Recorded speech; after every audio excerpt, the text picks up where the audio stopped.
kind of on what you were talking about with, so we can become a mini Cthulhu.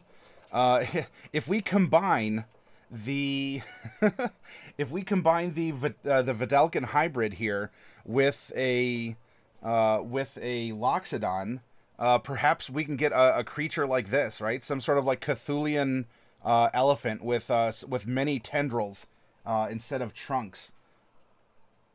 Wouldn't that be something? A Cthulhuphant.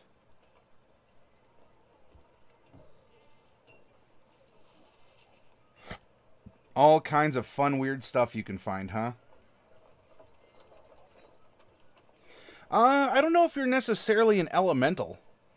Oh, here's like a several-headed elephant here.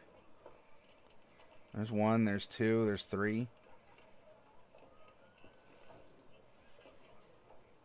Oh, but of course, you know what? This is a version of the parable of the blind men trying to describe an elephant, each by touching one part of it. Actually, there's another face here. Ooh, I like this. This can be used in a good way. Are you familiar with that story?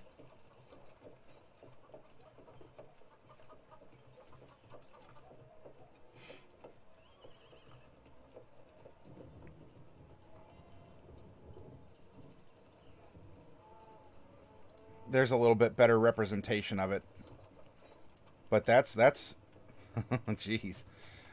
Okay, so getting back to so being a Simek hybrid, you gain pieces, parts from some others, and you get the ability to adapt to different situations. You have two special appendages growing alongside your arms. Choose whether those are claws or tentacles. Each of these appendages is a natural weapon which you can use to make unarmed strikes. If you hit with it, the target takes bludgeoning damage equal to 1d6 plus your strength mod, instead of from a normal unarmed strike. Immediately after hitting, you can try to grapple the target as a bonus action. These appendages can't precisely manipulate anything and can't wield weapons, magic items, or other specialized equipment. Carapace, your skin in places is covered by a thick shell. You gain a +1 bonus to AC when you're not wearing heavy armor. And Acid Spit. As an action, you can spray a stream of acid from glands in your mouth, targeting one creature or object you can see within 30 feet of you. The target takes 2d10 acid damage unless it succeeds on a dex saving throw equal to 8 plus your con mod plus proficiency. This damage increases by 1d10 when you reach 11th level and 17th. And you know, you could probably talk to your DM. If your DM's allowing this, can you say, oh, can I replace it with the glands of some other Dragonborn or something? And instead of acid damage, can I deal, I don't know, cold damage or fire damage or something? Yeah, here we're already tweaking Unearthed Arcana, and Unearthed Arcana isn't even official yet. So where I think that the Loxodons are very, very good as a race. My only modification might be the 25 feet instead of 30. My first impression of the Simek Hybrid, I think it's fine. I think it's fairly balanced. It gives you a lot of options, right? You get the one option at 1, and then you get the other option, this mutation, at 5.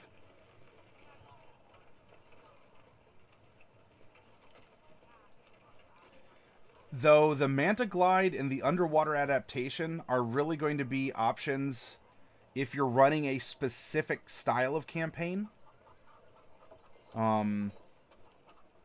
So my gut feeling, and I have a prodigious gut, is that many people are just going to take Nimble Climber as the default level 1.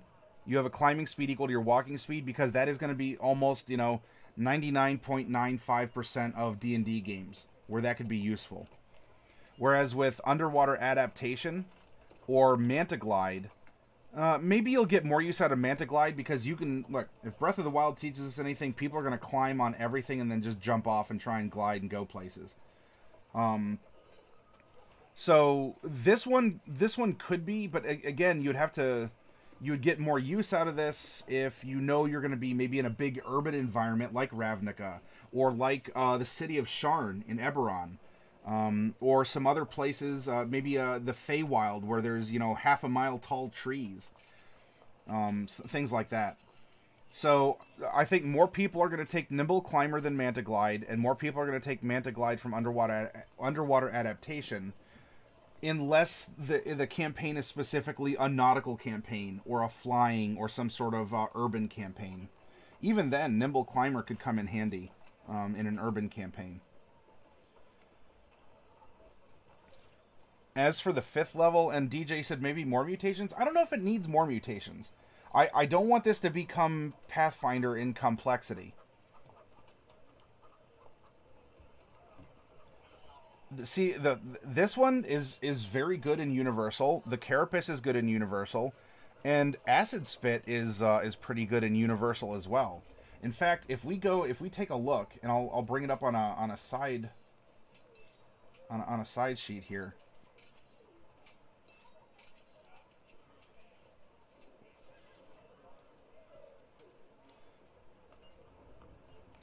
So if we look at this chart, we're given acid.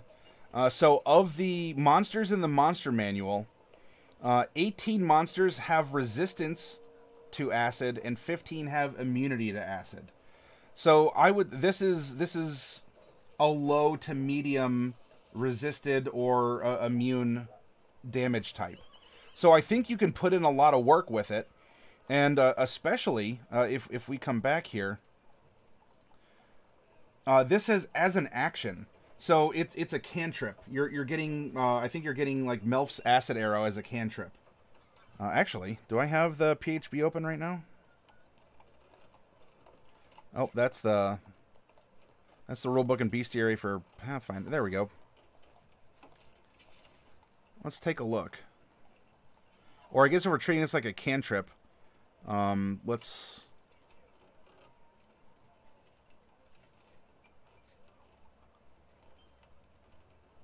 Not poison spray. Acid splash is probably what we're going to be looking at here. Acid splash, where are you? Come on. Here we are. Oh, it's the first one. You hurl a bubble of acid. Choose one creature within range. So that's 60 feet. Okay. Or choose two that are within 5 feet of each other. A target must succeed on a dex saving throw or take 1d6 acid. So you're trading multi-targets for one target, and you're trading 60 feet for 30 feet. I don't know, Acid Spit, I think, could really come in handy. Again, we referenced this chart here that talks about the... Oh, geez. Hey, Orc, good to see you. How are you feeling, man? It's been a little while. You know, I was talking to someone, Katie Sue was in here and was talking about, do people do anything special for their spells, for verbal components? And I was talking about how you use dad jokes as the verbal component of your Tasha's Hideous Laughter, and she seemed to absolutely be tickled by that.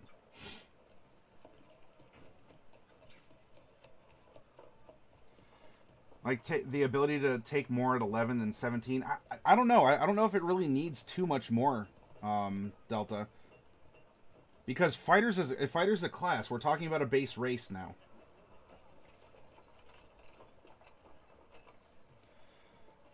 So I think you can get some good damage versatility because there's only 15 monsters that are immune. There are 18 that have resistance.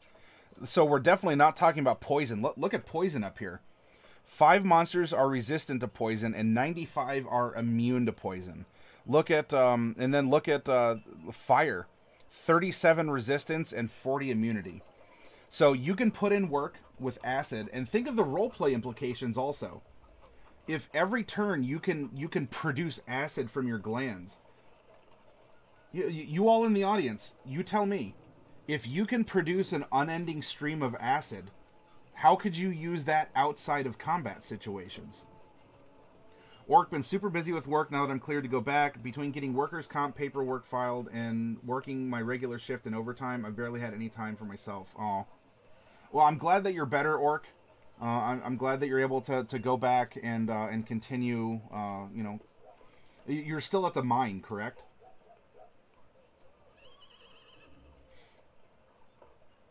Pneumonica, 95 monsters are immune to poison, so basically poison damage is useless against most monsters. Yeah, so it'd be more of like an NPC thing. And you know what, Pneumonica, I would wager that the vast majority of the monsters that are immune to poison are going to be undead or constructs. Also, there are many monsters that deal poison damage, and so they're probably falling under the resistance or the immunity themselves, because poison is a very common type. What's the velocity of the acid? Well, it's enough that you could hit something 30 feet away. How much can it dissolve? Aha! Now you're thinking, Delta. What can acid normally do? Acid can dissolve things. Can you use an on-hand active dissolvent in roleplay situations or in downtime activities? How can you use this acid spit as a creation tool, right? A crafting tool. You're still in the mine. Turns out driving a 300-ton truck is easier than driving a car. I mean, you want to talk about power steering? Yeah, you showed a picture. Unless you're in a different vehicle, Orc, that is a big honking truck. When the zombie apocalypse comes, Orc, it's good to have friends in those mines, because you'll just be... You could pilot that truck and you'll be safe. Pneumonica, any chemist who can just make any caustic substance is someone other chemists would probably kidnap and stick a tap in. Hey, that could be a risk also, right? If you're role-playing this character, right, and you have these mutations, because this is what the Simek Guild does. They mutate, they spawn, they adapt, they try and graft. Graft is actually a mechanic for them. They graft on glands and other things. So if you can make acid just on tap, or I guess if you really want to mix things up, talk to your DM and say, instead of an acid, can it be a very strong base? Because very, very basic substances can burn and melt and dissolve otherwise. Like, why do you think there's the whole controversy of Tide Pods? Besides, you know, media exaggeration and just the proclivity to people to unfortunately earn Darwin Awards. If I'm recalling correctly, without looking it up in front of you all, laundry detergent and stuff, like, they're very strong bases. And so that's why if you have a Tide Pod pop on you, it can actually tingle or burn your skin, even though it's a base. It's not just acids that can do that. And then here's the fun: your Vidalkin with basic spit, and your Vidalkin with acid spit kiss, and that's going to turn into a big old frothy catalyst mess. You want to talk about a volcano between baking soda and vinegar? You have these two characters get a little lip lock action going on. DJ says, can you use the acid to make a small cave to get out of the rain? I don't know if you could do something like that. Or dissolve a tree. You could probably do something on a smaller scale. Can you bottle it and give it to allies? Hey, that's a very good question also, DJ. Would your DM say, yeah, it'll hold? Or, nah, it'll lose its potency, like, I don't know, a minute, 10 minutes after leaving your body? Because maybe it's reacting with something in your body. Like, it can only be made or stored in your special glands. And once it's not in contact with whatever reagent. But again, you might have a DM say, yeah, you can just, you know, spit into bottles, sell it. make a bunch of acid-filled bottles and use those as things in combat. You know, think creatively with it. Acid is really good in that regard. Fire tends to burn indiscriminately. Acid can be used in a lot of creative ways as well. I like to think if you can spit acid 30 feet from yourself that you'd have a pretty nasty case of acid reflux. Yeah, so maybe you have to eat some spicy food for breakfast before you can do this. Pneumonica, I actually had a discussion with a player as to whether acid and alkaline solutions should be different damage types. Bleach, base, very alkaline. I'm sorry if I was saying base, because you have things that are basic and acidic. I guess it should be alkaline is the proper term. Is extremely hazardous. It is. Yeah, despite all the memes saying that we should, bleach our eyes and drink bleach and all that, which you shouldn't do. It would make sense to me that the caustic substance reacts with air and denatures. Yeah, yeah. So something like that, you might have to bottle it specially, or and by the way, this is a reason why carrying chalk, common sticks of chalk, as an adventurer, can come in handy. Because chalk can potentially neutralize acid. You can get a fun little reaction. So, you know, there's an acid pool in front of you, and you don't want to walk through it. Throw in some sticks of chalk, and you might be able to you know, bring the pH balance back to 7.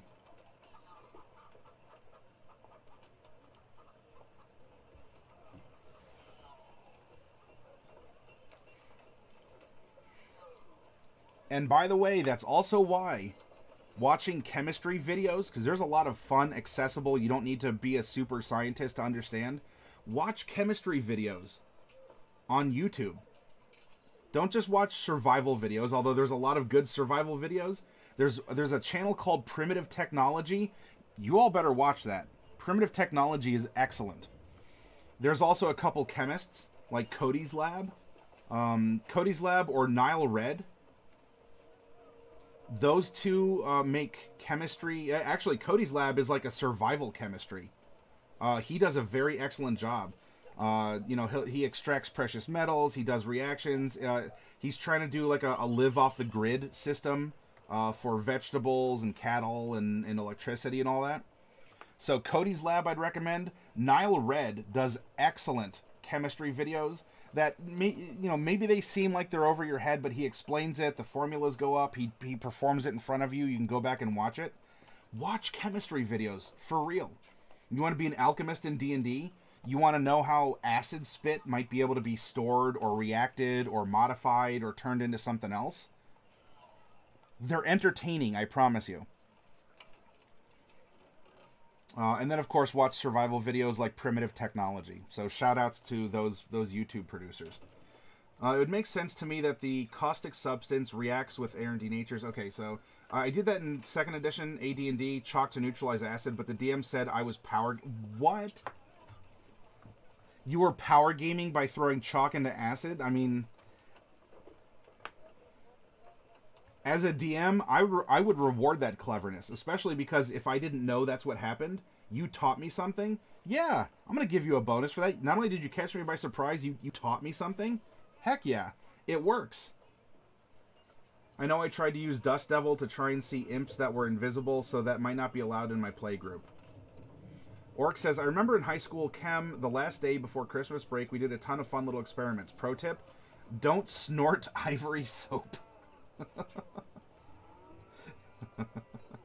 Are we speaking from personal experience, or are you pro tipping on behalf of a friend?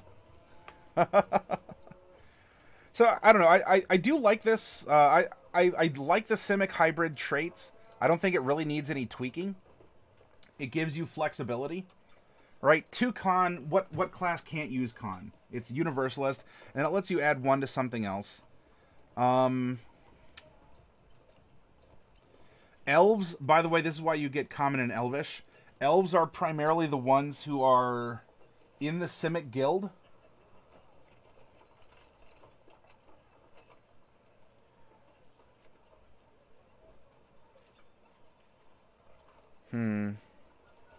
I guess it does reflect the fact that you can have human, elf, or Vidalcan parents with the options. So I feel comfortable with the Simek Hybrid race as it stands. I mean, if we want to talk options, DJ, I don't know if providing more options at later levels would be necessary, but maybe providing options, like if you don't want dark vision, you could take you could be normal and instead take some other sense or some other half feat. Or maybe you can choose to go 120 like Drow. And if you do that, that would be at the cost of maybe your one of your first level options, because you have super dark vision. So, you know, initial impressions.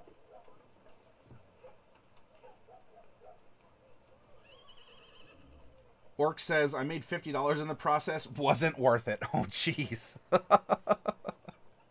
Orc, you have lived a very interesting life, and I don't mean that as an insult. You've been through a lot, you've seen a lot, you've done a lot. So make sure you do your best to remember or catalog your adventures, because you have excellent roleplay content already from your life experiences. And you might be able to do like an autobiography someday, and that would bring a lot of interesting, aspects of life to fruition. Pneumonica, I could see a feat to add new mutations onto a character. Hyperlanes did something similar. A cyborg character would pick some options from a list. The cybernetics feat allowed any character to choose one of those traits. Oh yeah, and Pneumonica, I do still have that link that you sent me, and I will let you know. I'll let you know after I've taken a look at it and such, what we could do to review that as 5th edition sort of like parallel content. I appreciate you letting me know about that. All right, the Vidalcan. Nothing is perfect. Vidalcan believe this and rejoice in it. Every imperfection is a chance for improvement, whether it's in law or science, and progress is an endless march toward a state of perfection that might never be reached. This leads Vidalcan to pursue their work with delighted enthusiasm, never deterred by setbacks and excited by every opportunity for improvement. Cool rationality. Vidalcan are tall and slender, standing almost a head taller than humans on average, but weighing about the same. Their hairless skin covers a range of shades of blue, from pale sky blue through bright azure to deep indigo, almost purple. Their eyes are darker shades of blue or violet. They lack external ears, and their noses are broad and flat. Actually, we have...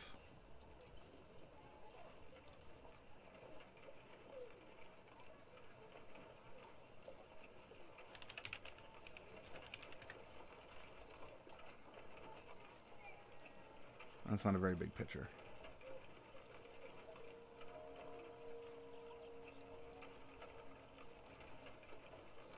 Well, it would appear that they do have external ears, judging on on looking at some of these. All right, so this one, even though it's small, may be a good example that they don't have ears on the outside. Is there a better picture? Come on. Work with me. That might be a good one. So, kind of tiefling-ish in appearance, right?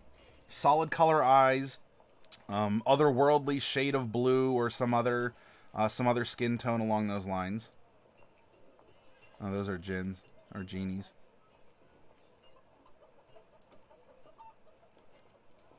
Here we go. Yep, no external ears.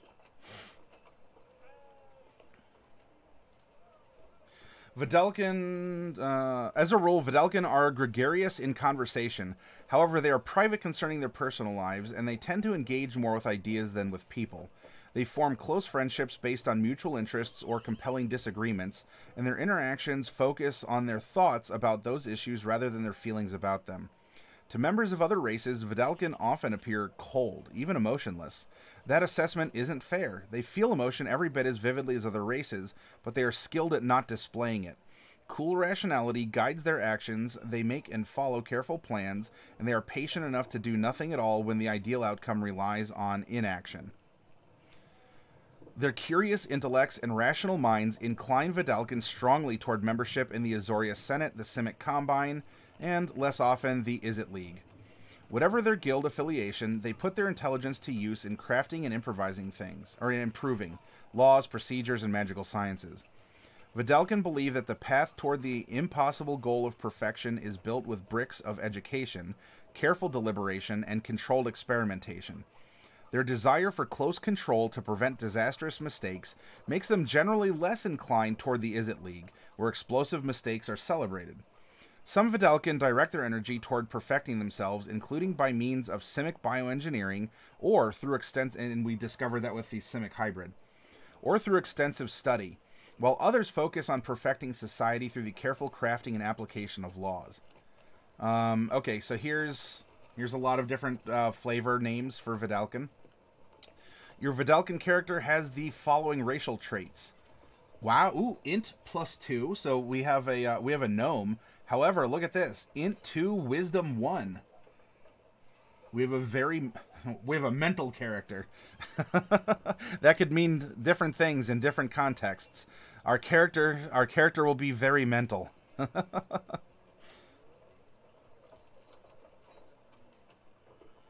That's all. That's kind of fuzzy.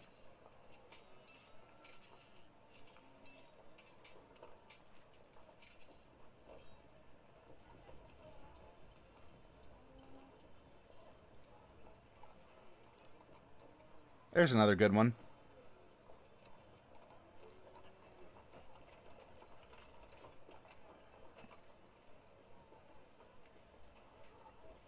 Orc says, oh yeah, before I forget, that Evoker Wizard I had with all the fire spells, dead. Uh-oh. Orc, what's the story? Gold Public, thank you very much for the host. Monica, I rather enjoy the fact that members of these people hold to their beliefs but expect and value disagreements, to the point where friendships might be formed in rivalry. Yes, I was thinking, as I was going over that, Monica, I was thinking, wouldn't that be something, how many of us would join a club knowing that, you know, half the members we disagree with, but we actively still get together once a week, once a month, whatever, in order to have lunch and disagree with each other? Isn't that interesting as a cultural concept? So, Pneumonica, we're resonating. Orc says it wasn't even in a glorious way, just a really poorly timed natural one on our rogue's trap investigation check that made everyone else feel safer than it turned out to be in the dungeon. Yeah, I guess it'd be like a debate club, except with a debate club, oftentimes, if you're a debater, you may agree with something, but you're sort of forced or you're encouraged to debate against it, which can help you grow as an individual. This is more, I don't know, maybe a debate club, but this is more the people actually believe in the things that they have differences of opinion on and are still getting together in order to talk about it. DJ says a book smart player. So yeah, it looks like they tend to be more studious. They're book smart and a little street smart, right? We have intelligence and wisdom. So kind of a rare, I don't know, is there another race that has a, is there another race that has two mental? Because not even gnomes. Gnomes get +2 int, and then they either get dexterity or constitution.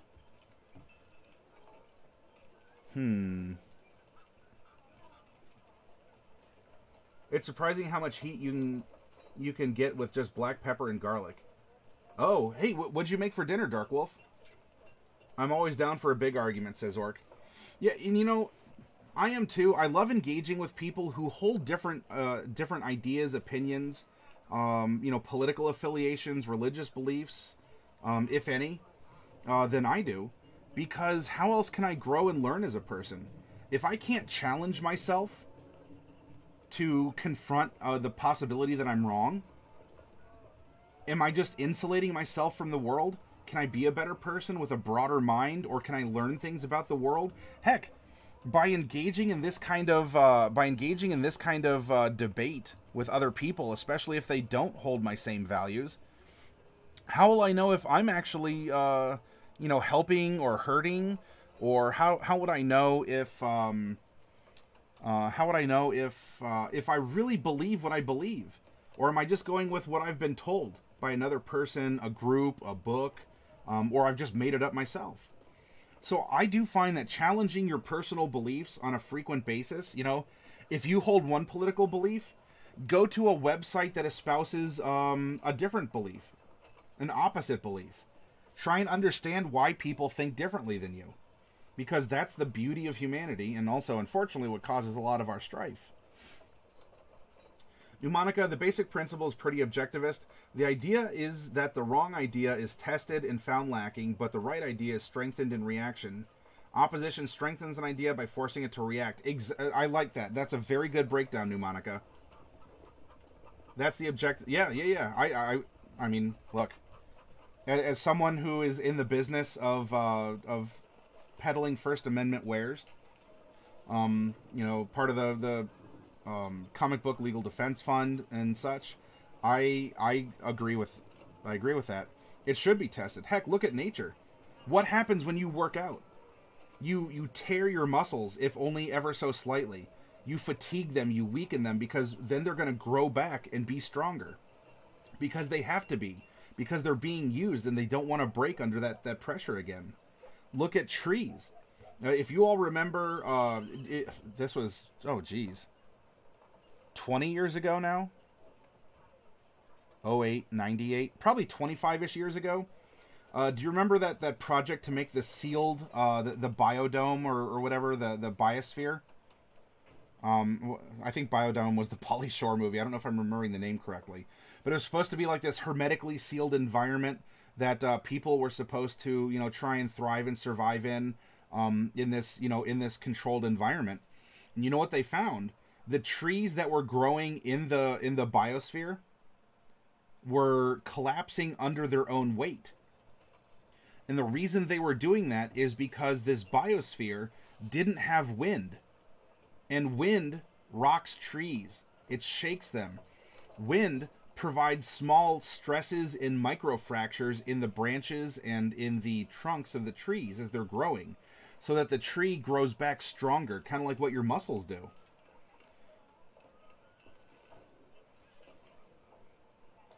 Dark Wolf, I roasted some asparagus. I only put on salt, black pepper, and garlic powder. Ended up pretty hot. Ooh, that sounds really, really good. And really, you just roasted it plain. You didn't use any like olive oil or butter or anything, Dark Wolf? Orc says, working in this mine has put me into a great position to get into arguments all the time. Oh, are a lot of the guys talking politics or religion or other controversial topics in the mine, Orc? It was delicious, though. Delta says, yeah, do not be in an echo chamber. Yes, try your best to not be in an echo chamber.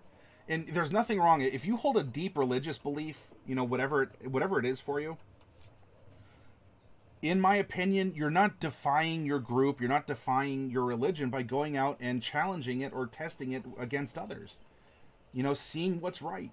Because you might come back, kind of as Pneumonica was giving with this objectionist reality, and say, look, no, I think that I'm on the right track with something. I've given an honest effort to try and understand others' beliefs, and I get it. I just don't think that it's right for me on a personal level, or it's the correct way to live on a broad societal level. Rhodium, hey! Welcome, Rhody. I used to belong to a political debate club / salon I found on Craigslist. We used to meet for dinner and debate. It worked because debate was moderated, and we all got a few dates out of it. Oh, AG, that sounds really cool, actually.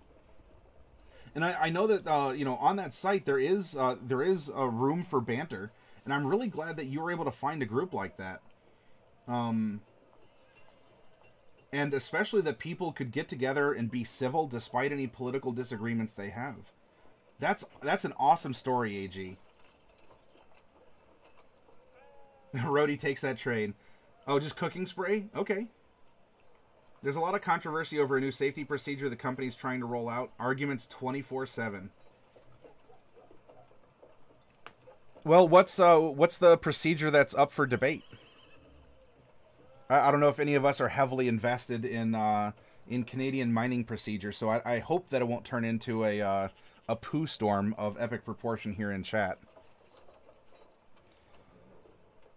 All right, so int goes up by 2, Wiz goes up by 1. Vidalkin are mature at the same rate as humans. They settle down into an adult life around 40. Their lifespans are typically 350 to 500 years long. Wow. Most often lawful, rarely evil, but when alignment doesn't really matter. Yeah, that's right. You heard me say it. And I'll say it again, too, if I had the chance. Alignment doesn't matter. Meh. 6 to 6.5 feet tall, 200 pounds, 30 feet. You have advantage on all intelligence, wisdom, and charisma saving throws. That's pretty good. Wow, a Vidalcan monk. Once you get Diamond Soul, you'd be very difficult to do something to. With all your evasion and other stuff you have, a Vidalcan monk would be bananas. Actually, let's monkey around a little bit real quick.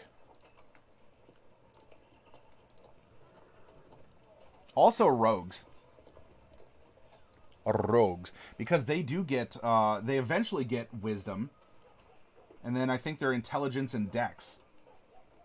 As for proficiency, not for advantage, but still. What do we get? Diamond Soul. No, that's not it. Is it Purity of Body?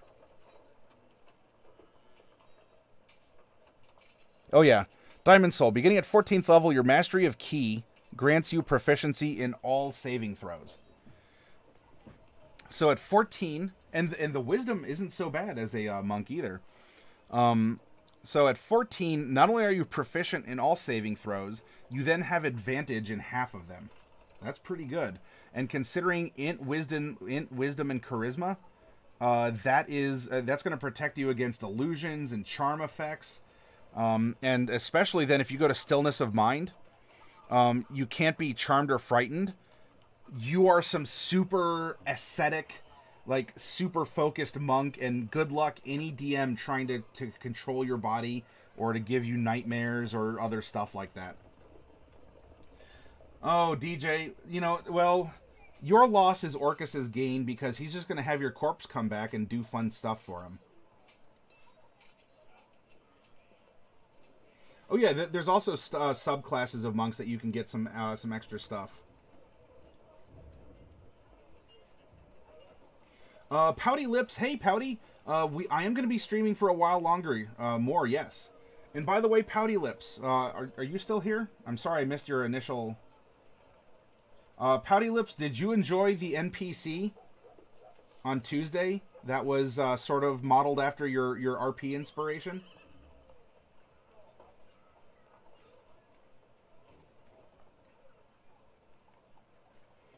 Orc, they want to make us run in lightning, despite the copious amounts of explosives and giant tires that can blow up, coupled with the fact that the equipment are essentially huge lightning rods in storms. Ah.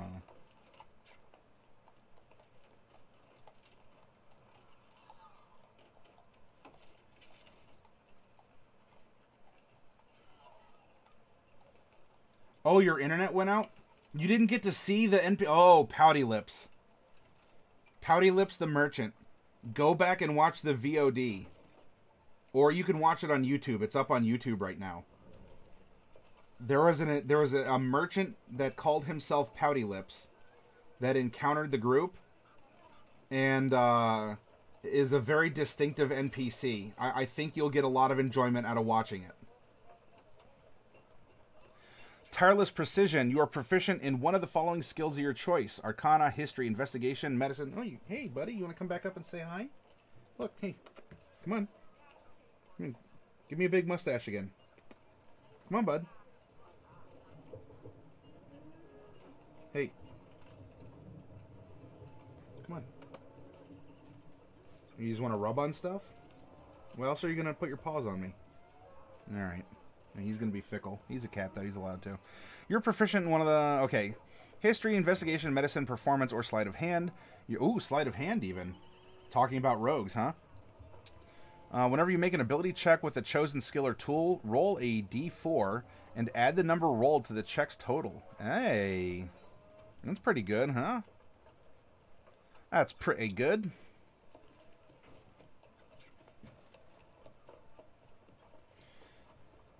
Alright, so that finishes the Vidalcan. Come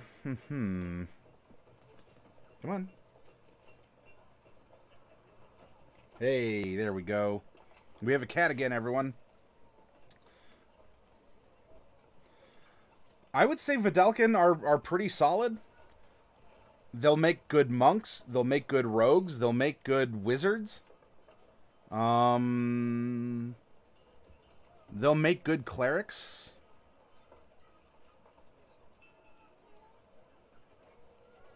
By default. Anyone else? Int and Wiz.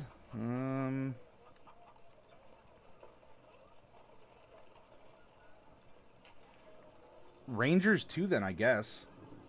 Right? Rangers can use some wisdom for some spell casting. Plus having the saves is nice.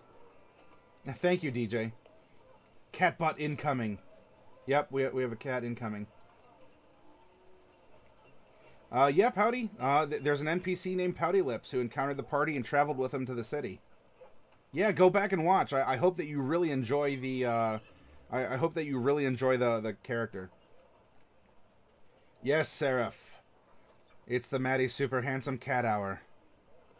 Monk AC will get pretty serious. Well, yeah. I mean, it's only Wisdom +1. So, you know, is Monk optimizing anything with intelligence? Not necessarily. But having the Wisdom bump is good. Because that does come into play for Monk AC and for the difficulty class to avoid the effects of your key powers. Oh, that's my keyboard buddy. Oh, come on. Okay, thank you. He's laying on his side and he has all 4 paws like pressed against my belly. Because he can't fit on the little ledge between the keyboard and myself. So he's propping himself on his on my desk on his side by bracing himself against me. You can see his, yeah, there's his ears over here in the corner.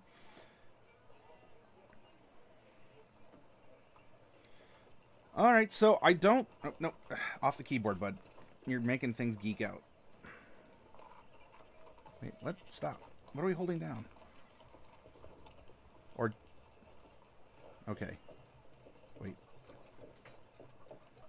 Or is this just the PDF that's geeking out? All right, there we go. We're back to normal. You're not pushing keys on my keyboard anymore. Hi. Yeah, everyone's saying hi to you. The cat wants to play Minesweeper. Oh, yeah, the eternal struggle, Rhodey. Orc says, seems to be cooling now, though. A bunch of the really stubborn guys went to the big shots with the company, and we've been told the procedure for lightning is going to go back to being the way it was before. Everyone evacuate out of the pit, and anyone on a truck has to be parked on a specific road facing the same direction. Pouty Lips, so if I would have been there, would I have been able to kind of, in side chat, give suggestions on what the characters might do? If you became a fickle god, you could have more impact, Pouty Lips. You can have a mechanical or more of a, maybe even like a story-based influence. But because of your side role-playing, I did introduce an NPC that they rolled along with. So does the NPC have an impact on the story? To be determined. But there is a way for you and others to have an impact on the story on Tuesdays, and that's if you become a fickle god.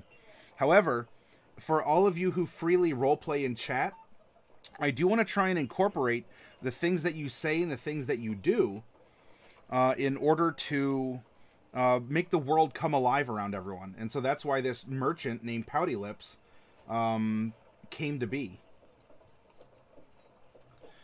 Alright, so overall, I do see that Vidalkin could be very useful. I can see that they would be used as a min-max class, if we're talking about pure statistics, because having, you know, having a 2 and a 1 is really good.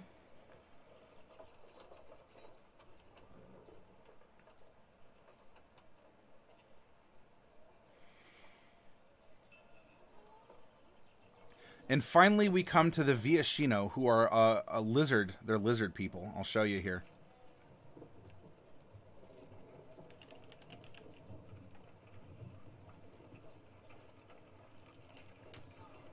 These aren't very big pictures. So yes, the Viashino are yellowy, greeny lizard folk.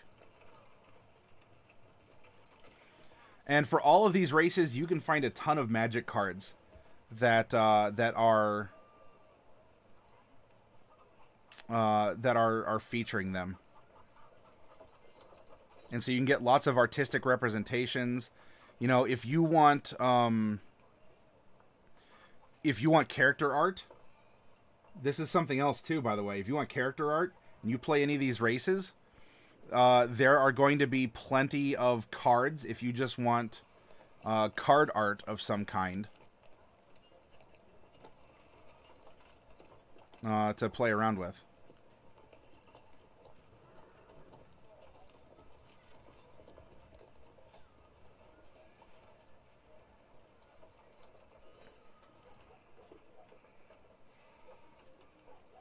There we go.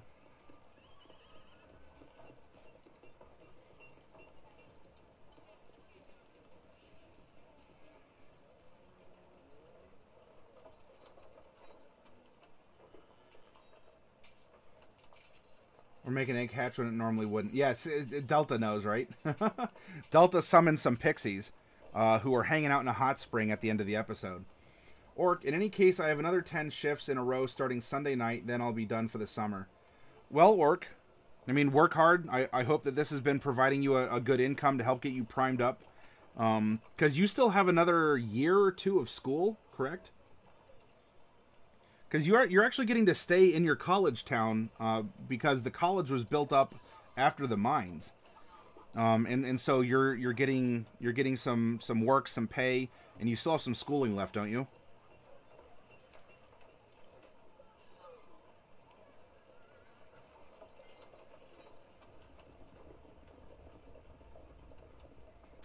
Many reptiles derive their body warmth and energy from the sun, but the humanoid Viashino are fueled by an inner fire of zeal.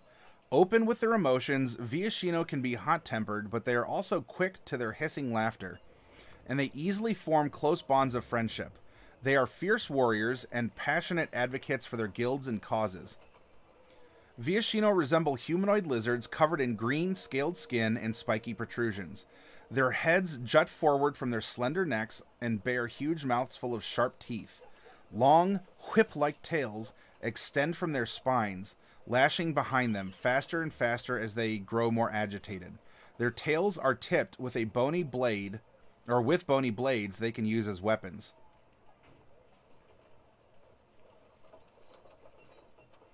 Oh, you have 4 more years to go. What were you going for again, Orc? I forget. Viashino are fiercely emotional and often violent, and their wizards and sorcerers favor fire spells that reflect their inner fire. They are most common among the Gruul clans. That is the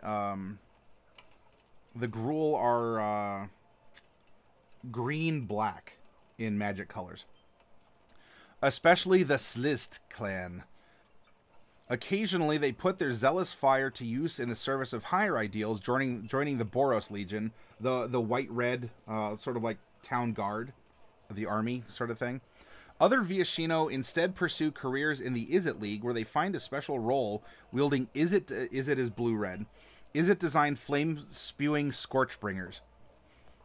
Or Flammenwerfers, because they werf Flammen. Like fire itself, Viashino are quick to leap from one situation to another, and they are frequently destructive in the process. They enjoy brawling and often cause more injury than intended thanks to their teeth and bladed tails. They're also easily distracted, jumping from one idea to another in an instant. Likewise, they're easily bored, and if nothing captures their attention, they'll do something interesting. Uh-oh. Danger, DMs. Danger. Danger. I'm bored, says the PC. I want to do something, says the PC. I like fire, says the PC. I like brawling, says the PC. Viashino names. So there's a bunch of fluff names. Major in history. Oh, that's right. Minor in French, going back to get an education degree. That's right. Actually, so Orc, because you've studied French so much, do you find that it would be easier then to pursue like a certified degree in French because you already have all this practice? Not sure if I like Ravnica because it's a cool concept, or dislike it because it basically assures us we'll never get an Eberron release. Seraph, brawling plus fire equals good time. Hey, Alzi.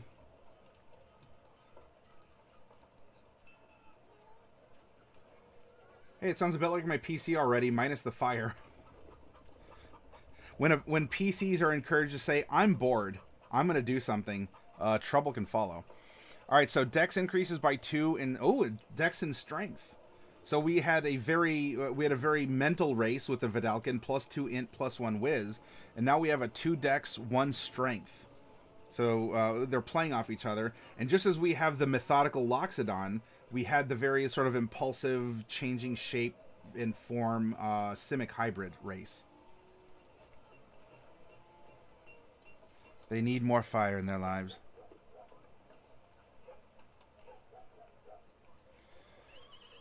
They live violent lives and rarely die of old age, but they would rarely live past 60 anyway. Okay, so kind of like it's sort of like a half-orc.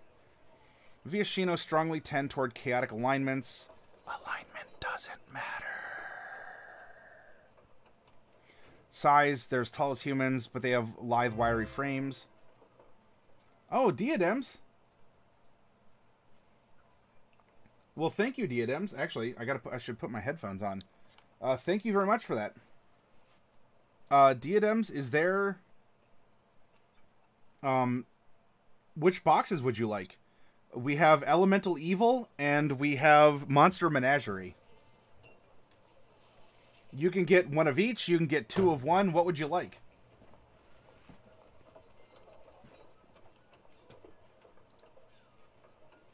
"30 feet of movement. Your Fanged Maw is a natural weapon. If you you can use unarmed strikes. If you hit with it, you deal piercing damage equal to 1d4 plus strength mod. Your semi-prehensile tail is tipped with a bony blade. Immediately after a creature within 5 feet of you deals damage to you with a melee attack, you can use your reaction to make an unarmed strike against that creature with your tail.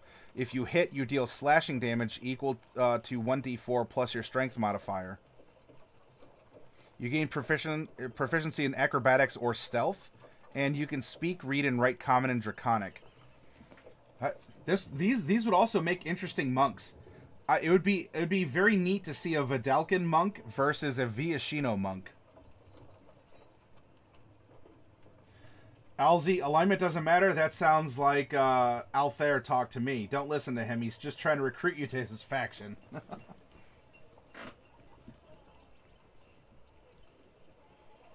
Growing up, I did English and French classes in school and did well in each. Just that I prefer French and decided to pick it as my minor because of it. I understand, and I hope that you're able to pursue it and it's able to help continue to enrich you linguistically, culturally, just being diverse and flexible as a person. Because especially in Canada, if you can speak French, I think that... I would imagine that would give you more opportunities, correct?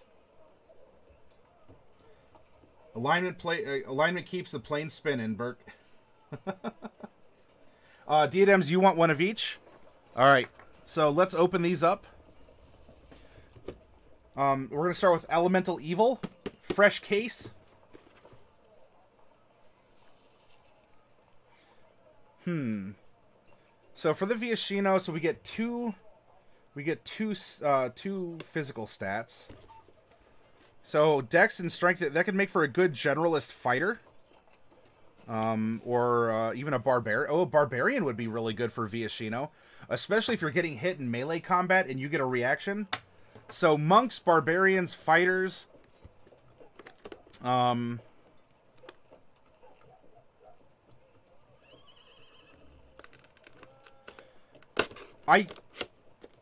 actually would say that the Viashino might be missing something. And whereas we took 5 feet of speed away from the Loxodons in order to, on my own first glance instinct, balance them out, I wouldn't be opposed if the Viashino were given a 35 speed based on how they're described and based on the things that they can do. I think if we bump their speed up by 5, that wouldn't be too shabby.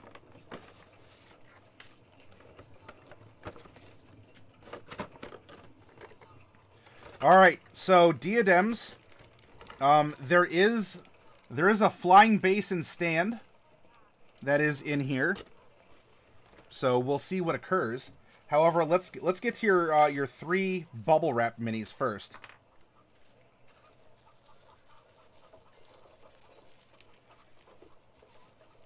Having French improves employability tenfold. I would imagine so, Orc.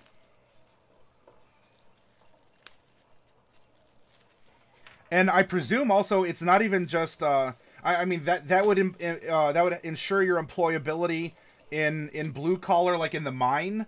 It would in corporate Canada, in all kinds of situations, and especially if you want to go for edumacation. That's right, I said edumacation. When I was looking at the centaurs in Unearthed Arcana, I immediately thought of a chaotic monk path, such as the Drunken Master. You could peel a centaur right off a Grecian urn with that character concept. Oh, that's a... Yeah, I like that idea, Pneumonica. Yeah, I took 4 years of French in high school, and unfortunately, I do not recall much of it.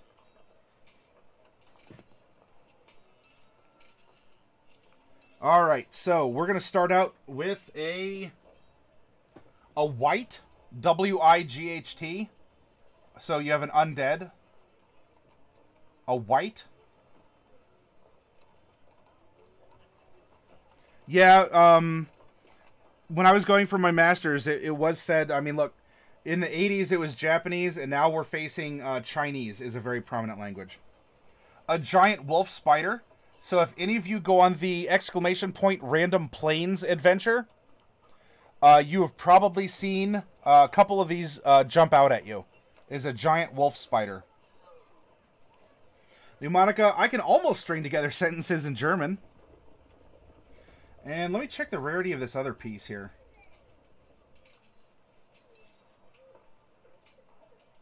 This one is Elemental Evil. Okay. So this is called a Dread Warrior. A Dread Warrior. Wearing gold armor, gold shield, nice turquoise, so kind of like an Egyptian look. A Dread Warrior.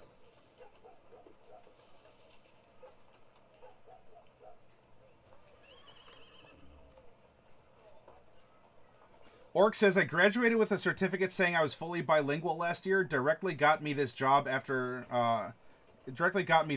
driving a haul truck. A Drarier for short, exactly. All right, and so you bought 2 boxes.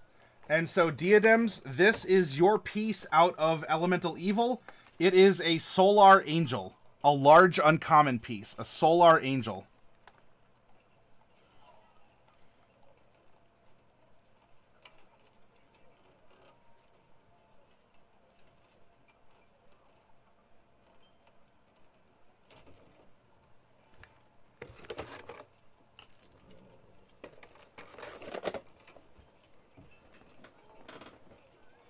And now, you have one more box to be opened.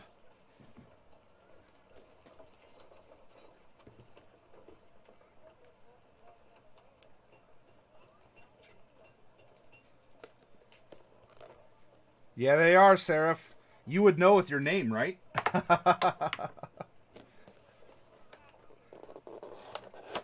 All right, now we're cracking open your monster menagerie.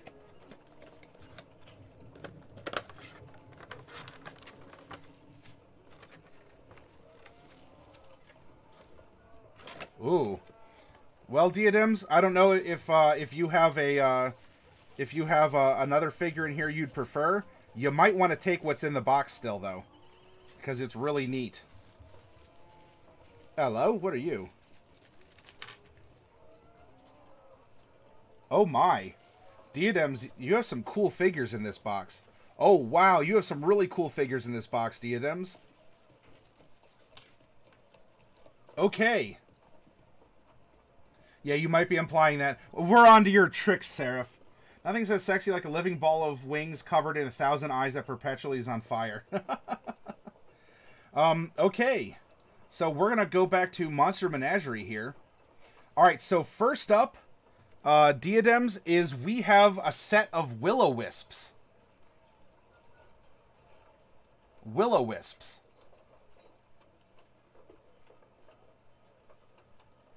They're kind of invisible on my green screen, but isn't that something? Is Jeremy Crawford in here? I was told... oh, no, so Jeremy Crawford was invoked in the general chat on our Discord, King, because it was a discussion about using Magic Stone in a sling, and can you cast Magic Stone on a stone, and then use a sling to get sneak attack damage with Magic Stone? And he said, yeah, that seems like something I'd allow.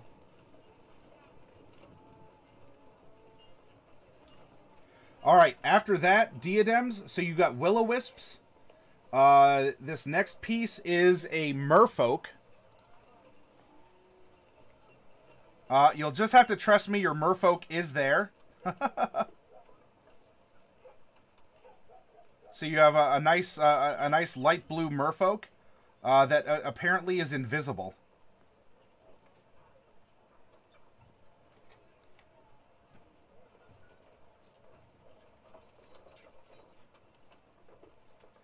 All right. Diadems, man, you seem to be getting the boxes that have a rare and a large uncommon figure in them both. So, my friend, you are going to have an option. Are you ready?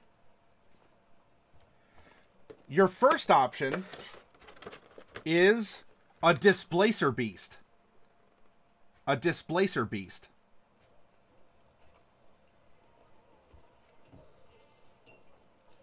Or, if you don't want your large uncommon Displacer Beast, instead, hang on, I'm going to put it together because it has a flying base.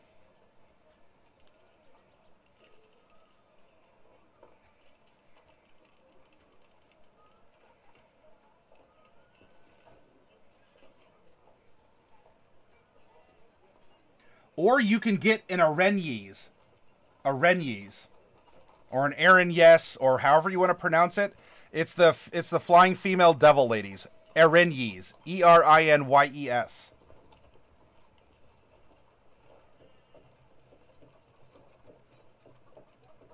She has a sword, she has a whip, and a flying stand. So from the box... Diadems, if you want the devil lady, all right. So we're gonna go with the Seraph, the Solar Angel. Yeah, right. Speaking of opposites, right? We're gonna go with the Solar Angel and then the Arenyes.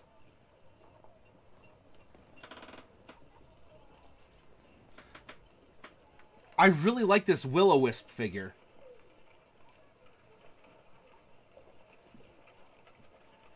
Seraph says, I don't know, them devil ladies ain't nothing but trouble.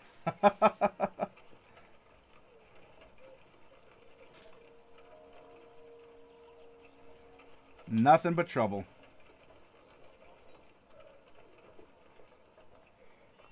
So, really, you got some really fun pulls on that one, Diadems. And so that will put the Displacer Beast and the Blink Dog together as available in the general shop, by the way.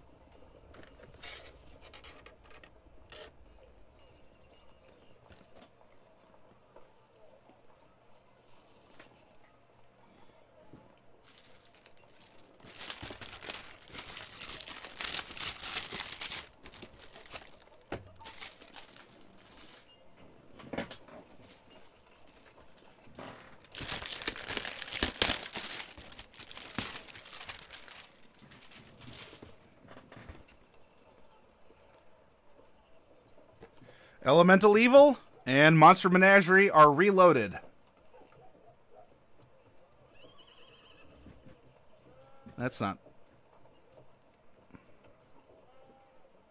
There we go.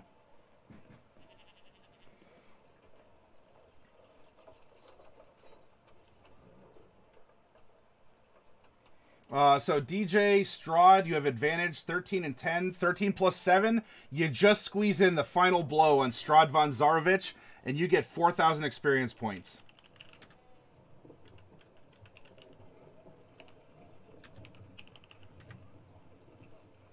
Diadems, I'm hoping for a dragon, but content with what I got. Some good figures. There could still be a dragon lurking somewhere in the boxes, because I did crack open fresh new bricks.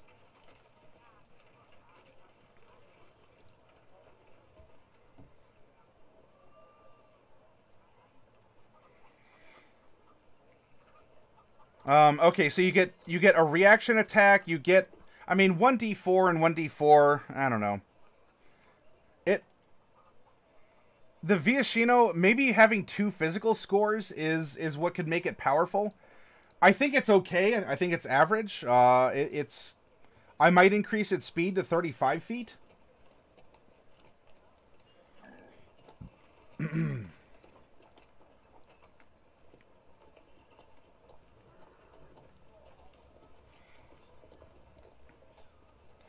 Although I don't know if Jeremy Crawford, King, if you're still here, I don't know if Jeremy Crawford has a thumb, like a thumbprint on Unearthed Arcana here, but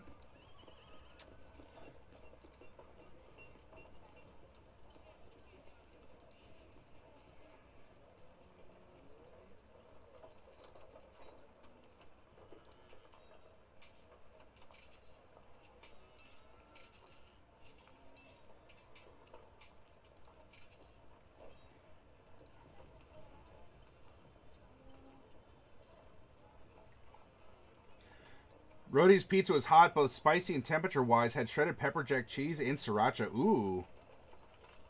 It sounds tasty, if not hot, though. King probably dumped it all off on some intern with vague threats of murdering his family or whatever.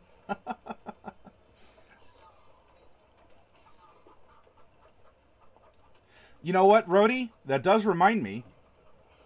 Why did the hipster burn his mouth? Because he ate the pizza before it was cool.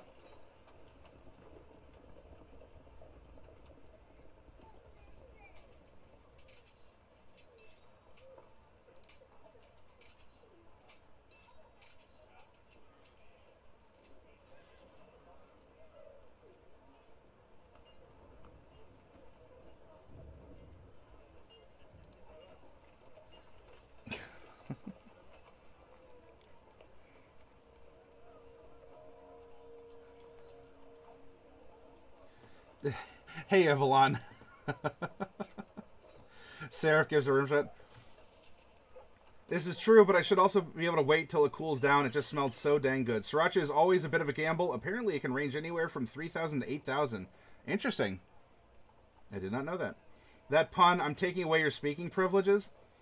Oh, come on, New Monica. Oh, it's like... How did the hipster drown? He fell into the mainstream. Hey, Maddie, what happened when you step on a D4? Exactly, you take 1 D4 damage. I love that one.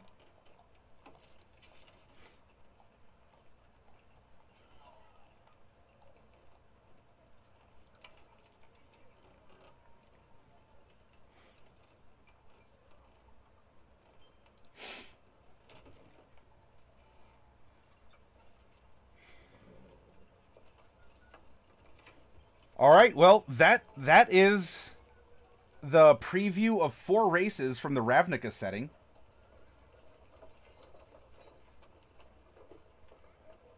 By the way, if you all have any more jokes or puns, you are welcome to throw them into the chat. I love them. I gobble it up. Nom, nom, nom, nom, nom, nom, nom.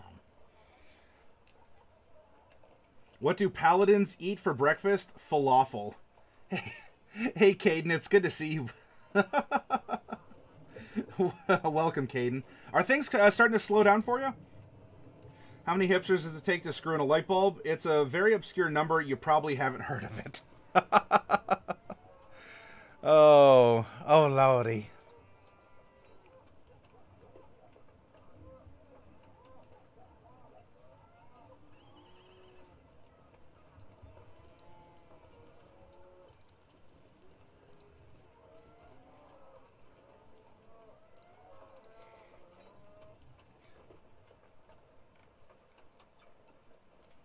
Well, I like the Loxodons.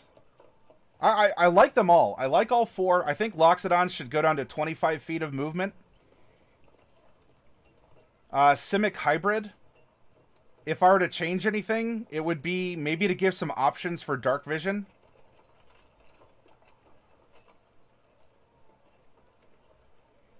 Vidalkin, I think, could make some very interesting and compelling characters.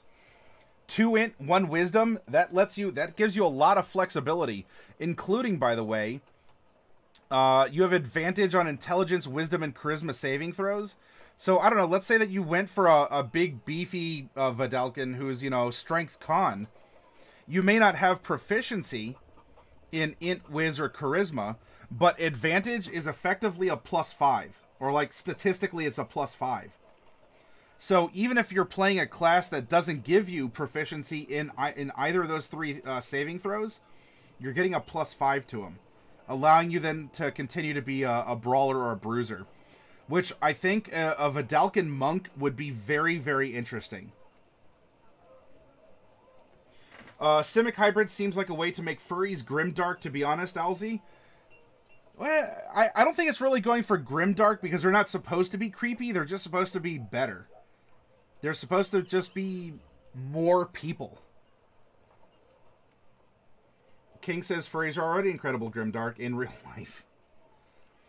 I think it's a way for you to just have a different kind of character that isn't just an anthropomorphic mammal. because you can give yourself crab claws or tentacle arms. You can give yourself the ability to spit acid to like as a cantrip. You just have glands that continually produce acid, which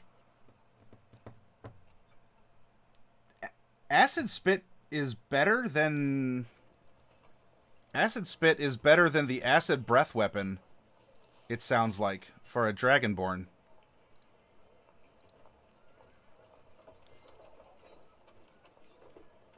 All right, so acid. Well, all right, so it's a 5 by 30-foot line, so you can hit everyone in the line. Dex save versus hitting AC. Let's see. You'd get that at level 5, so let's see what a level 5 breath weapon would be. It'd be 2d6 on a failed save. 3d6 at 6th level. Alright, so I guess the breath weapon does grow with you. Oh, no, this grows with you as well.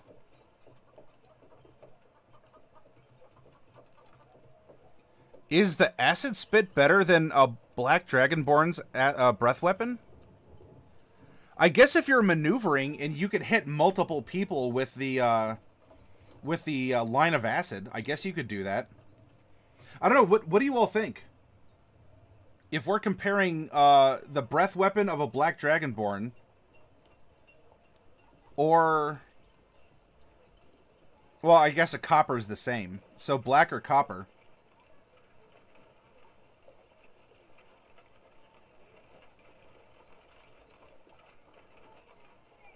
Acid spit would be horrible for your teeth. Hey, you know what? It doesn't say that you get you don't get the resistance to acid also that being a Dragonborn does give you.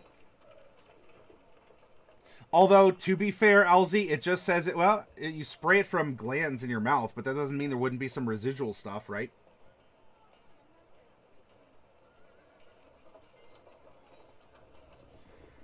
MDT! Yes, this is an Unearthed Arcana, so it's a playtest supplement that is previewing aspects of what will be introduced in the upcoming Ravnica supplement for Dungeons & Dragons.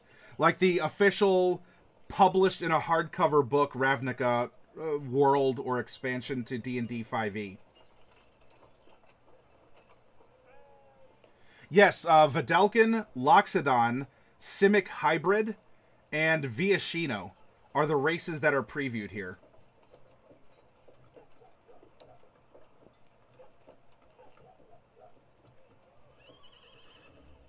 I really like Simek Hybrid, and I think you can do a lot with the Acid Spit.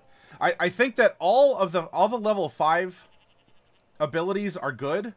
I think really only Nimble Climber is going to see a lot of traction as a first level ability, because Underwater Adaptation or Manta Glide are going to be really campaign specific. So it's good to have those options if you're playing in a big urban environment or in the Feywild with mile-high trees or whatever. Underwater Adaptation, if you're playing a sea-based campaign or an under-the-sea-based campaign. But I think of all the level 1s, Nimble Climber is really going to be chosen the most because it gives you a climb speed. Con 2, other by 1. The Loxodons are solid. In fact, if anything, my gut instinct was to nerf the Loxodons by having them have a base speed of 25 feet instead of 30. But really, that's the only thing that I changed up in my own brain. You might have other suggestions. You might think that actually Loxodons are perfect as they are.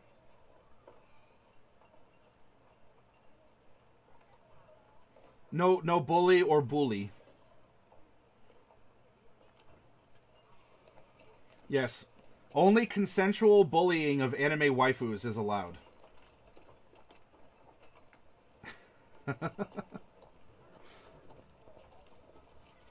I guess husbandos as well. I won't discriminate. You can bully your anime husbando if you wish.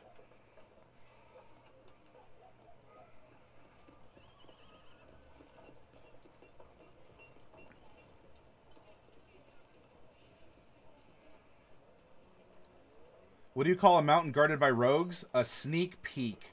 What do you call a party full of rogues? A surprise party. DJ? Good ones. I like that. A sneak peek.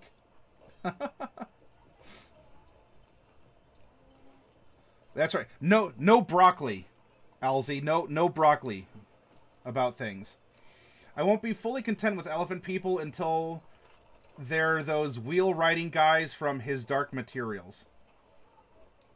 I don't know what His Dark Materials are or what the wheel riding guys are. So you'll have to... I mean, if you want to talk about the comic Elephant Men, I think we might be on a similar page. I'm at least more familiar with that. But I don't know His Dark Materials.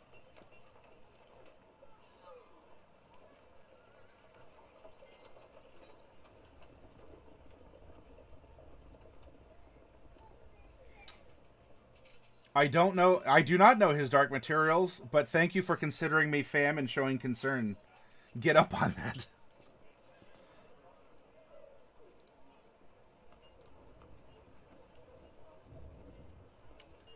His Dark Materials.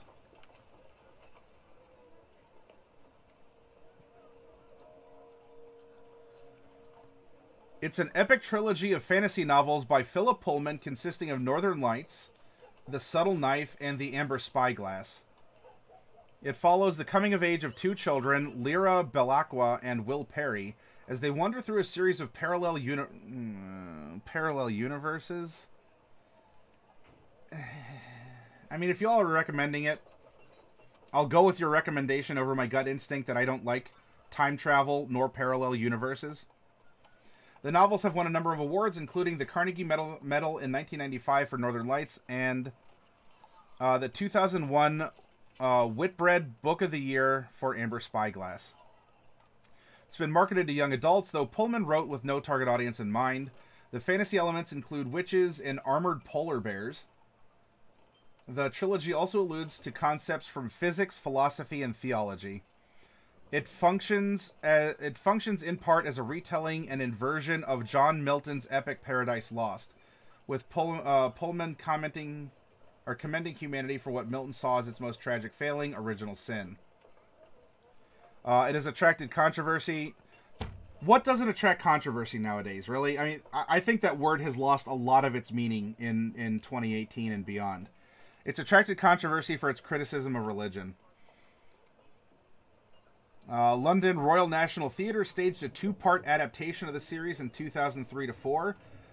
New Line Cinema released a film adaptation of Northern Lights. The Golden Compass. Oh yeah, I've heard of the Golden Compass. In 2007, Pullman followed the trilogy with two shorter books set in the same universe, Lyra's Oxford and Once Upon a Time in the North. La Belle Sauvage, the first book in a new trilogy, The Book of Dust, was published on October 19th. What is this, 19 October? Come on. October 19th, 2017. I won't read ahead for spoilers. Okay, so it's Golden Compass. Golden Compass, Subtle Knife, Amber Spyglass, some of the best young adult fiction you'll ever read. I do declare. I do declare, Alzy. You don't like time shenanigans, blasphemy, rhodium? I greatly dislike alternate or parallel worlds and time travel. MDT, don't get off-put by the young adults tag. The series is way predates the young adult craze. Alzy, the Panzerbjorn, raddest of rad dudes. I mean, DHM or HDM does involve a literal war against God, so I think the controversy was earned. Pneumonica, the young adult aisle has some outstanding work. Some of the most hardcore cyberpunk stories can be found in the young adult aisle. Yeah, King, religious controversy, right? I mean, that emote sums it up pretty well. What one other person out of the billions on Earth has a different idea of a religious concept than I do? That's it. There's no time. Well, I'm not fretting about that. It's just when I hear parallel universes, and I'm just like, no. By default, no. Ain't nobody got time for that.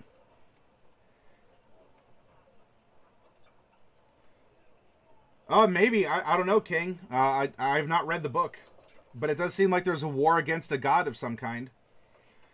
The young adult aisle has a veritable heap of actual garbage that is nevertheless popular because it's young adult. Tell me Throne of Glass is a good series on its own merit. I double dog dare you. I haven't even heard of that series, MDT, so I couldn't even... I could go through the motions and tell you, oh, Throne of Glass, of course. You know, only people who don't like it are bigots. Does that sound like a 2018 argument about a young adult fictional work? If you don't like it, you're a bigot. Case closed. I don't even need to prove it. I just got to say it. Oh, no problem, MDT. Now you're going to say ice magic is bad too? I don't know why ice magic would be bad as compared to time travel.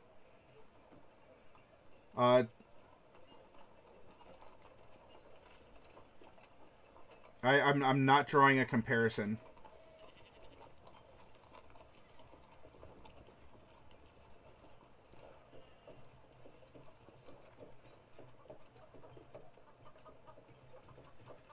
AG says the first book was a movie a while back. The books were openly anti-religion. Controversy 1, the movie being a movie, was less so. Controversy 2.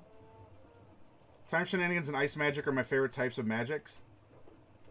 I don't draw a connection between time travel and ice magic. Ice magic is just ice magic. Time travel is a very dangerous and slippery slope of convolution and the possibility of poor writing. Because ultimately, here's the secret to time travel. If you have a story that involves time travel, nothing that happens in that book will ever matter. You're just going along for the ride to see how it doesn't matter. If you're involving time travel, nothing matters in that book.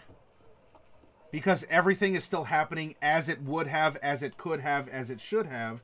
And therefore, any of the actions, thoughts, reactions, relationships, anything, murders, births, all of it is rendered irrelevant. Because of how it would otherwise play out. And I don't want to waste my time reading something that is ultimately irrelevant and not compelling. Now, for fun shenanigans like Doctor Who, it doesn't take time travel seriously. It doesn't matter that time travel exists or not because they're just using it as a very literal plot device in the form of the TARDIS, which is, you know, it's a MacGuffin, and I understand that. Silly time adventures, that's fine because nothing matters. In my opinion, if you try and write a serious time traveling story, you can do so, and I'm not trying to offend anyone. It's just that nothing that happens in that story actually matters. Because everything is going to turn out as it turns out anyway.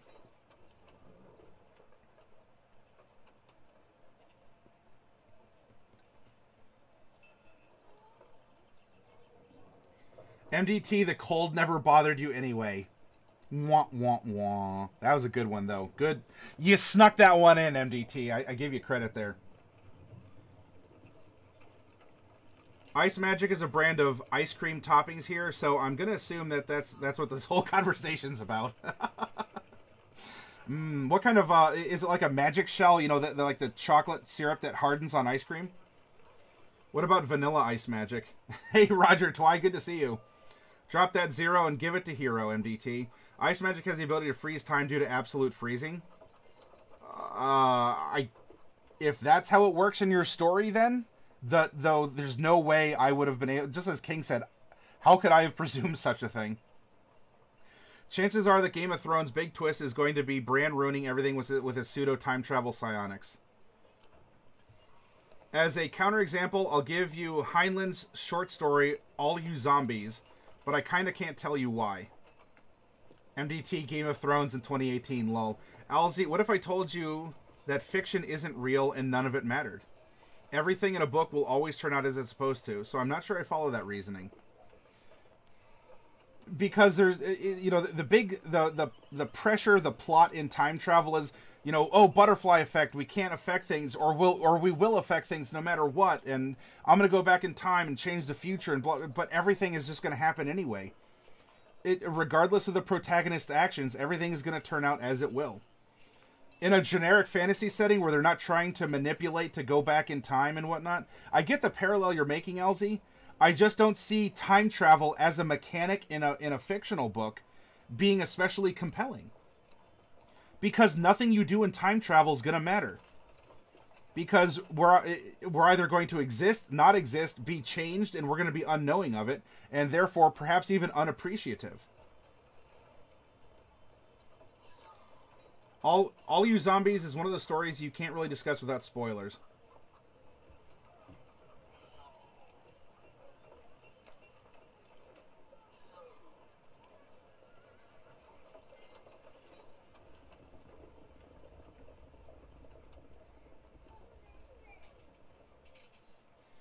Yeah, well, and that's also why my parallel dimensions and all that, Dark Wolf. Because if you subscribe to that, where every decision each of us makes splits off an entirely new reality, right? I've died in a million worlds, you've died in a million worlds, and yet in this world we're both still alive. It goes into that whole, I don't care about other worlds. All I know is this world. I'm concerned with this world. I don't care if we spawn a billion... Now, look, I'm not... If you all like time travel and you have story ideas, that's perfectly fine. Just like if you like Pathfinder over D&D or whatever. That's... Let's all be Vidalkin here, okay? and we'll agree to disagree if I'm stepping on toes. Come up with ideas and have inspiration. Have it be compelling. I personally do not like those methods of storytelling. Now, I'm also the misanthropic DM that doesn't like extra-dimensional spaces in my fictional D&D game. Bags of holding, gone. Portable holes, gone. So therefore, spells like Rope Trick, they're not necessarily gone, they're just modified. Or a planar, planar transfer, whatever that spell is. It's a teleport spell. It's a slightly different teleport spell. Because there's not other universes to go to. There's no other planes. Am I accusing J.K. Rowling of bad writing? I know Harry Potter had time travel, and everything turned out the way it was supposed to turn out. So why all the fuss and suspense? Plot should have weight and consequences. Time travel can just undo all that, making consequences not important. I am leaning towards agreeing with you on that, Seraph. I don't write time travel, but I do try to write personal time manipulation, speeding up an instance of movement, rewinding time to heal, slowing the perception of time to dodge a bullet. Whomst talketh crappeth about J.K. Rowling. Reveal thine selves to MDT. I guess I have trouble understanding the supposed pull of a main narrative. Like, does anybody pick up The Lord of the Rings without immediately knowing the bad guy will be defeated and the world will be saved? I think there is a shred of doubt, because not all stories have happy endings. Not all the times do the main characters or side characters make it. Or a book, you might not know. Like, when Lord of the Rings first came out, did you know it was going to be a trilogy? Who knew what was going to happen next, if anything, after The Empire Strikes Back? I don't know. I get what you're saying, Alzy. I just don't prefer the mechanic of time travel and parallel universes, because it's just not for me.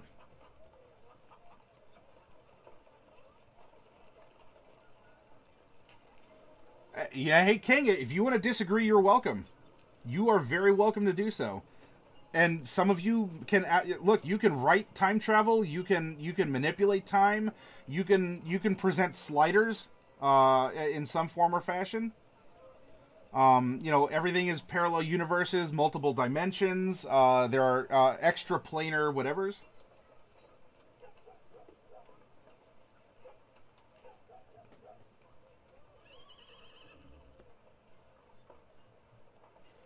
Yep, AG, I'm familiar with the series. I mostly read fiction for the between moments and the smaller things. I don't really care about the final outcome because they're almost always the same. And that the significance of a universe is exactly its significance. On their own, either narrative tool isn't necessarily a logic destroyer, but time dimensions are highly radioactive things. I can agree with that, the King. You know how books try to market themselves as epic sagas? Lord of the Rings actually reads like an epic saga. King, and you can easily undermine the worth of your MacGuffins and significance of your events. Yes. It can turn into very lazy writing full of plot holes or cop-outs. Oh, because I just went back and time traveled to fill in that one thing that happened that I forgot about as a writer, or something like that. Whereas, so in that sense, I'm more interested, can you sustain a continuous weaving narrative into some kind of perpetuity over the course of a book or several, instead of having to go back and change and rearrange, and then forcing me, as the reader, as a lazy reader, to have to keep track of all the minutia of what's going on? Ain't nobody got time for that. And, well, if my name is Ain't Nobody got time for that. Why didn't Super Alzy keep hopping time dimensions until he found the Ultra Cube in a closet?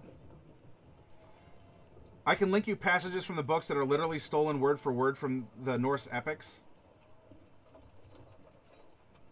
If you want to put those links, MDT, you're welcome. Your story doesn't end with a happy ending, see? Tell me more about Super Alzy. I like this narrative. Why didn't Morgs just spend an afternoon killing Rhodium's space mother in every time and space, so that there was at least a pocket dimension where he didn't have to worry about the Super League? Dark Wolf, I won't spoil anything, but there's a certain show where the main character time travels to fix something, realizes the fix wasn't for the best, tries to undo it, and ends up in a worse version of the original timeline. That's also the danger, right? It's futile, it's irrelevant, it's dangerous. To be honest, I don't really like a lot of time travel stories either. I just like making things difficult for Maddie, and that's fair. Look, challenge me. That's what we talked about earlier with the Vidalkin. Challenge concepts, right? I have an opinion that I like or do not like certain aspects of literature and writing. And if you have a different opinion, or you're playing devil's advocate, I haven't withered from the challenge. One of you might actually change my mind and make a great revelation that I've just never considered, and it changes my entire paradigm of that genre of fiction writing.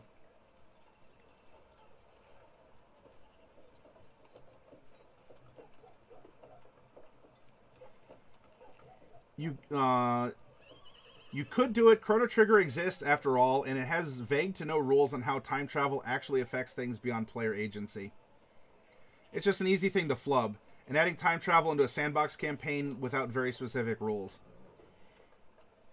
I mean, if it's so open, then does it matter? Why should I care if nothing does matter? It's a weird balance, and maybe I'm walking on eggshells with it. You know, it's a line in the sand.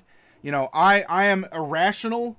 I am irrational to multiple dimensions in stories on this line. And you say, well, but Matt, come on. What if you move the line in the sand one more centimeter forward? Look, we're in the middle of the desert. What's one more centimeter? And I say, all right, well, I'll budge a centimeter. You say, well, but what's one more centimeter? Look, we're in the middle of a big old desert.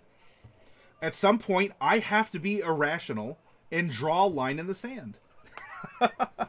I have to be logically irrational and say, no. No more. No mas. I'm done. And then I'll go, wah, wah, wah, wah, wah, wah, wah. Seraph stories repeating themselves still have characters that grow and have consequences. Even if you can guess with accuracy the ending, there's still a journey that means something to the characters. Time travel doesn't have to, but it could make the effects of choice not important. Just saying it could happen, and the distrust of going into a time travel, yes. There's a predisposed distrust that I'm going to have my time wasted because nothing matters in the story. And nothing is going to matter more in a predisposed section as a genre. There's going to be more relevancy in a time travel story than in a non-time travel story. In my humble opinion, in my line in the sand, right there.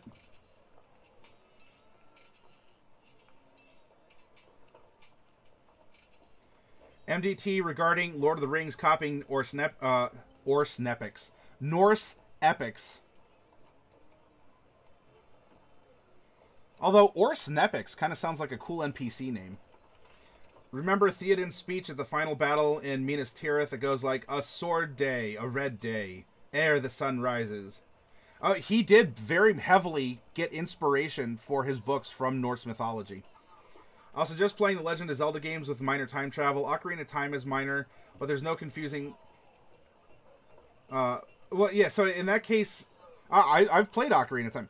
Dark Wolf, I played Ocarina of Time when I was young and had a Nintendo 64.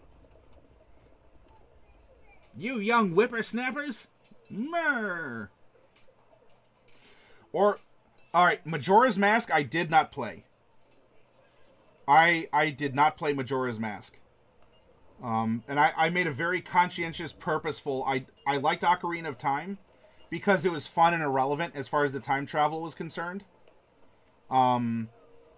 Majora's Mask, I didn't have the patience for the time manipulation and the limited time in running dungeons and all that other stuff.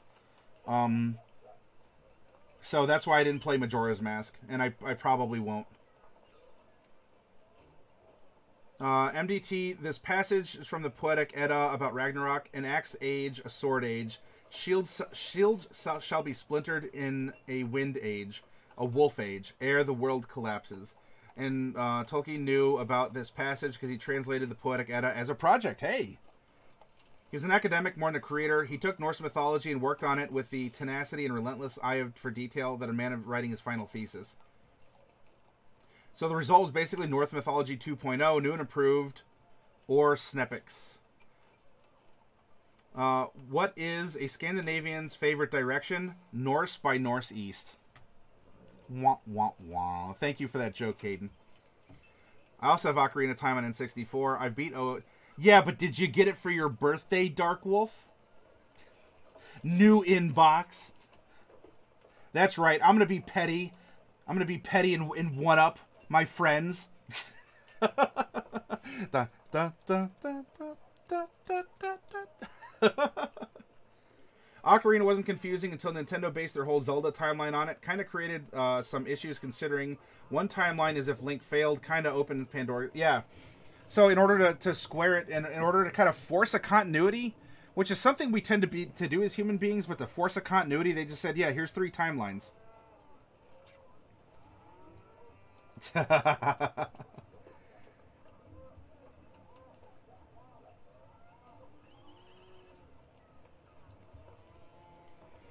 Yeah, there you go, King. These Norse puns are so hot, I'm gonna get scalded. I think it's time for me to get up and take a break. I'll be back soon. Y'all are something else. I appreciate it.